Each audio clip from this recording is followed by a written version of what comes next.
The Suez Canal is the primary artery of the global economy. Approximately 12% of world trade and nearly a third of all container traffic moving between Asia and Europe relies on this single desert corridor. But to access that canal from the south, every ship must first pass through a narrow 32-kilometer bottleneck known as the Bab al-Mandeb Strait. In late 2023, Houthi forces based in Yemen began launching regular missile and drone strikes against commercial vessels attempting to navigate that specific gateway.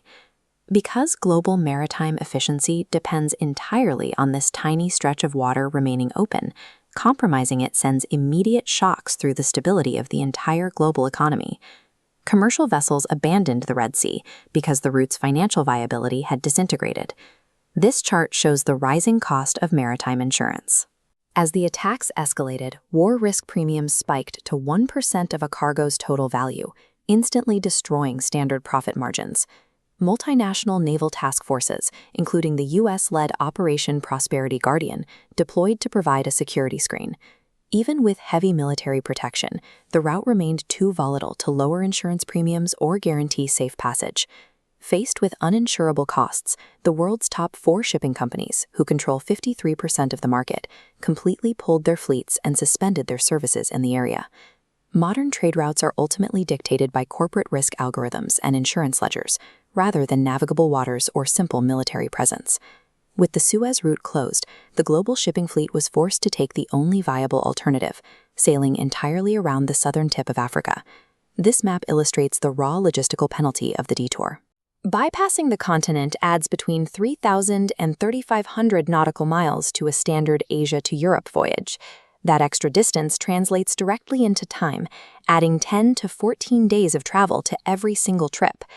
The shift was immediate. Vessel traffic through the Red Sea and Suez corridor plummeted by 75% compared to historical norms. Falling back on a centuries-old trade route erased decades of modern supply chain optimization, injecting massive friction back into the system. Adding 2 weeks to a voyage means ships are no longer returning to their origin ports on schedule, throwing the tightly choreographed global loop out of sync. This creates a severe geographical imbalance.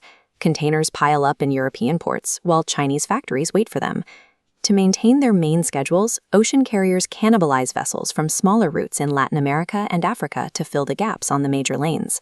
A localized rerouting in the Middle East creates a contagious global capacity shortage, driving up freight costs for businesses on completely unrelated continents. The manufacturing impact reached deep into Europe, where major automotive plants, including Tesla and Volvo, completely halted production after running out of basic parts. There is also a steep environmental penalty. Forcing the global fleet onto the longer Cape route increases shipping carbon emissions by up to 35%. Back in the Red Sea, the physical strikes have created a localized disaster. Abandoned cargo ships, including a bulk carrier loaded with 41,000 tons of fertilizer, have sunk and released hazardous materials into the water. Satellite imagery confirms the immediate damage, showing oil slicks expanding by over 115% across the region's fragile coral reefs. This conflict strikes European assembly lines and the Red Sea seafloor with equal severity. The attacks generated unexpected downstream casualties. Distressed ships, dragging their anchors along the seafloor, physically severed vital underwater fiber optic cables. That physical damage instantly disrupted approximately 25% of all internet traffic flowing between Asia, Europe, and the Middle East. Meanwhile, ships bunching up in Southeast Asian transshipment hubs have created extreme congestion, providing modern pirate syndicates a target-rich environment of slow-moving, high-value vessels. In a hyper-optimized world, there are no isolated incidents. When you block a 32-kilometer strait in the Middle East, the entire planet pays the price.